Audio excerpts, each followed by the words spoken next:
Hello friends, welcome to the channel. Today we're diving into Believe in Yourself, a powerful and inspiring lecture by Joseph Murphy that challenges the way we think about self-worth, faith, and the power of imagination.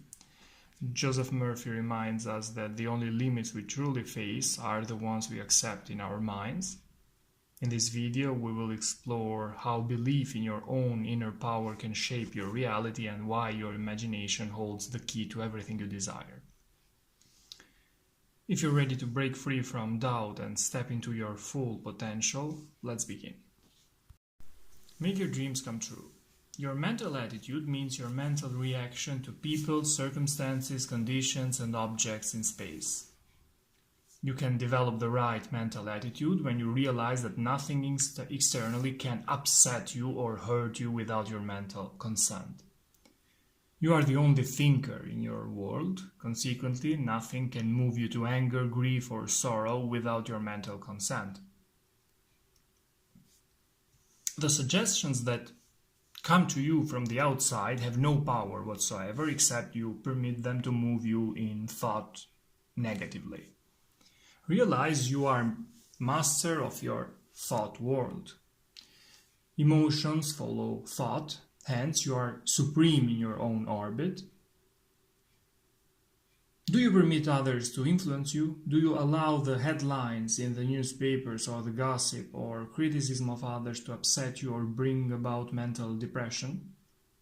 If you do, you must admit you are the cause of your own mood. You created your emotional reaction. Your attitude is wrong. Do you imagine evil of others? If you do, notice the emotion generated in your deeper self. It is negative and destructive to your health and prosperity. Circumstances can affect you only as you permit them. You can voluntarily and definitely change your attitude toward life and all things.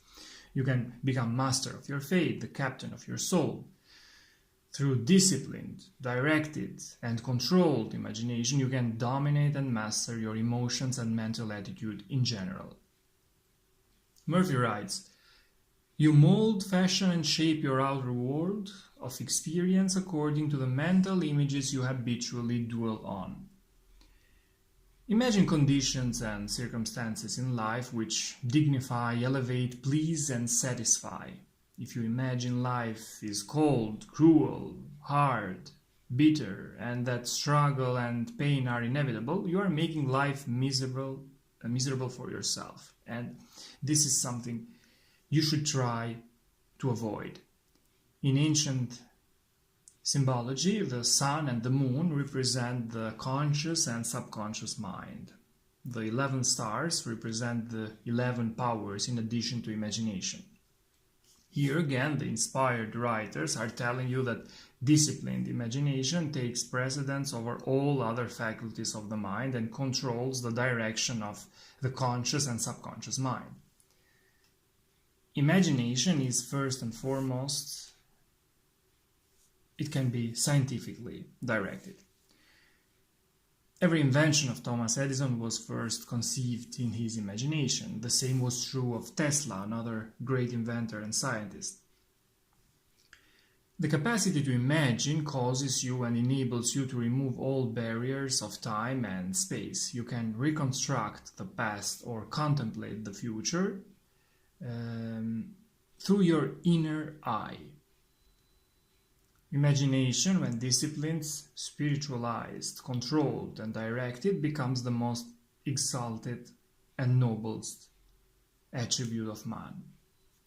The famous biologists, physicists, astronomers, and mathematicians of our day are men gifted with a vivid scientific imagination. For instance, the Einstein theory of relativity existed first in his imagination. You can look at a rock, and out of that rock, through divine imagination, you can reveal the Madonna and portray a vision of beauty and a joy forever. Never permit your imagination to be used negatively, never distort or twist it. You can imagine sickness, accident, and loss and become a mental wreck. To imagine sickness and lack is to destroy your peace of mind, health, and happiness. In your imagination, you look into the very face or truth of God, and God wipes away all tears, and there shall be no more crying. All the mist and fog of the human mind dissolves in the sunshine of God's love. Murphy writes, "Man looks out into the world and he sees sickness, chaos, and man's inhumanity to man. The man with the disciplined imagination soars above all appearances, discord, sense evidence, and sees the principle of harmony operating through, in, and behind all things. He knows, through his divine imagery, that there is an everlasting law of righteousness behind all things, an ever-abiding peace, a boundless love governing the entire cosmos. These truths surge through the heart and are born of the eternal truth which through the imagination pierces the outer veil and rests in the divine meaning of the way it is in God and heaven." How to use your subconscious mind. The Bible states, "As a man thinks in his heart, so is he." To believe something is to accept it as true. This is why Paracelsus said in the 16th century, "Whether the object of your belief be true or false, you will get the same results." There is only one spiritual healing principle and one process of healing called faith. According to your faith, is it done unto you? There are many processes, methods, and techniques of healing, and all of them get results, not because of the particular technique or method, but because of imagination and faith in the particular process. They are all tapping the one source of healing, which is God. The infinite healing presence permeates all things and is omnipresent. When you're willing to stand alone with God and cease completely giving power to external things, when you no longer give power to the phenomenalistic world, which means to make a world of effect a cause, when all your allegiance is given to the spiritual power within you, realizing it as the only presence and the only cause, you will not need any props of any kind. The living intelligence which made your body will respond immediately to your faith and understanding, and you will have an instantaneous spiritual healing. As long as you believe in external causes, you will seek external remedies. Murphy writes, "If your premise is correct, the conclusion or result will correspond. The subjective reasons deductively only, and its sequence or conclusion is always in harmony with the premise. Establish the right premise in your mind, and you will be subjectively compelled to right action. Inner movement of the mind is action. The external movements and action is the automatic response of the body to the internal motion of the mind. Hearing a friend or associate congratulate you on your wonderful decision will induce the movement of right action in your life. Many people solve their dilemmas and problems by the play of their imagination, knowing that whatever they imagine and feel as true will and must come to pass. In the science of imagination, you must first of all begin to discipline your imagination and not let it run riot. Science insists upon purity. If you wish a chemically pure product, you must remove all traces of other substances as well as extraneous material. You must, in other words, separate out and cast away all the dross. In the science of imagination, you eliminate all the mental impurities such as fear, worry, destructive inner talking, self-condemnation, and the mental union with other miscellaneous negatives. You must focus all your attention on your ideal and refuse to be swerved from your purpose or aim in life. As you get mentally absorbed in the reality of your ideal, by loving and remaining faithful to it, you will see your desire take form in your world. There are chronic worries. They never seem to imagine anything good or lovely. They seem to know that always something bad or destructive is going to happen. They cannot tell you one reason why something good should and could happen. However, they are ready with all the reasons why something dire and evil should occur. And the question is, why is this? The reason is simple. These people are habitually negative. Most of their thinking is of a negative, chaotic, destructive nature. As they continue to make a habit of these negative patterns of thought, they condition their subconscious mind negatively. Their imagination is governed by their dominant moods and feelings. This is why they imagine evil even about their loved ones. You have heard this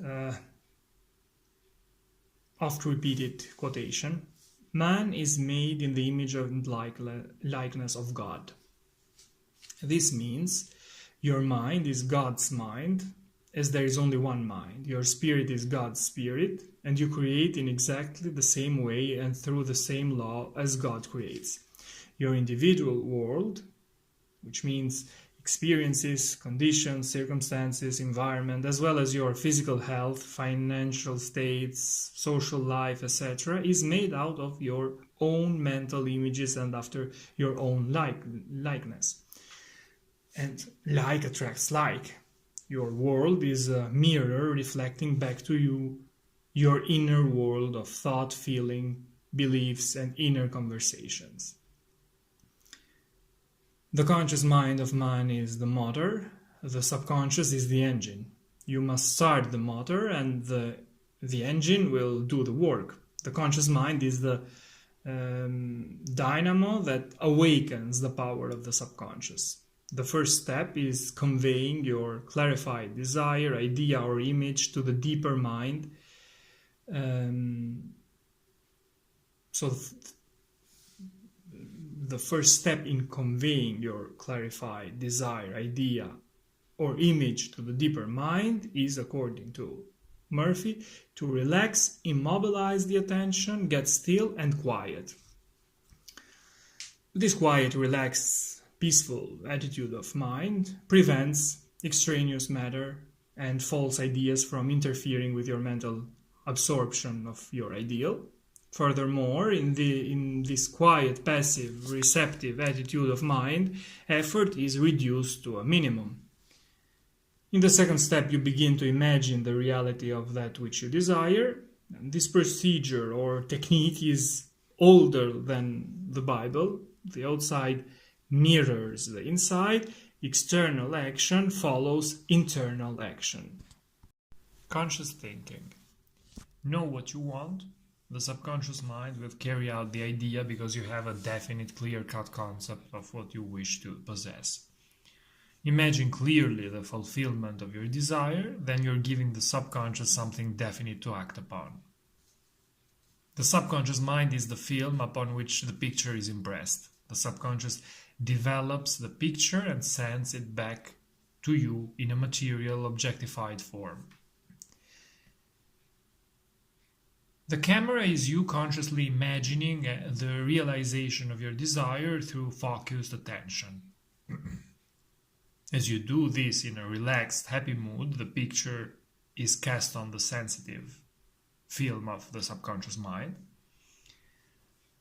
You need also time exposure. It may be 2 or 3 minutes or longer depending on your temperament, feeling, and understanding. The important thing to remember is that it is not so much the time as the quality of your consciousness, degree of feeling or faith. Generally speaking, the more focused and absorbed your attention is, and the longer the time, the more perfect will be the answer to your prayer. Believe that you have received, and you shall receive. Whatsoever you shall ask in prayer, believing, you shall receive. To believe is to accept something as true or to live in the state of being it. As you sustain this mood, you shall experience the joy of the answered prayer. God is always successful in his undertakings. Man is equipped to succeed because God is within him. All the attributes, qualities, and potencies of God are within. You were born to win, to conquer, and to overcome. The intelligence, wisdom, and power of God are within you, waiting to be released and enabling you to rise above all difficulties.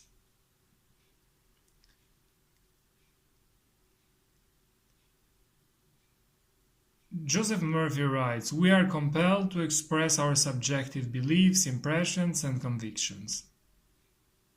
The ideal way to succeed is to know what you want to achieve. If you do not know your right place or what you would like to do, you can ask for guidance on the question.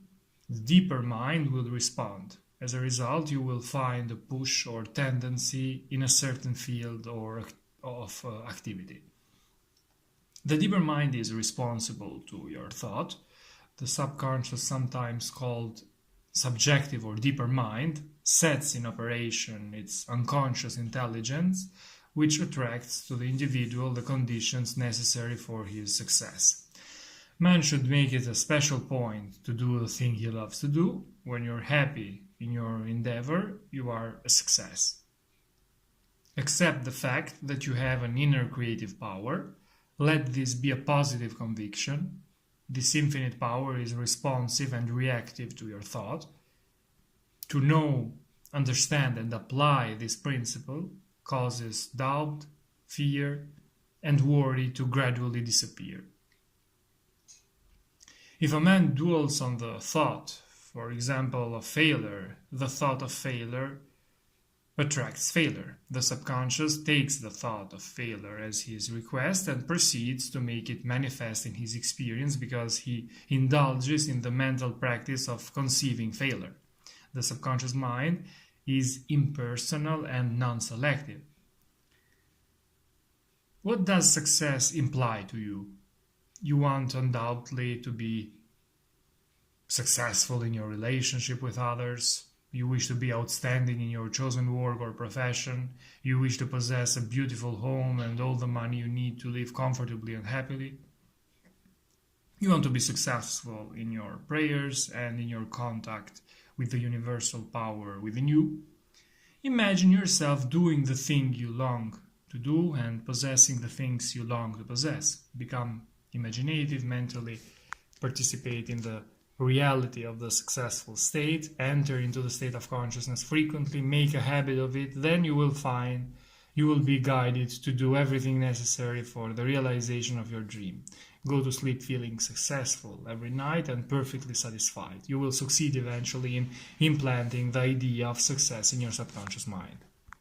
These were my notes on Believe in Yourself, a powerful and inspiring lecture by Joseph Murphy that challenges the way we think about self-worth, faith, and the power of imagination. Thanks for watching. See you in the next videos. Take care.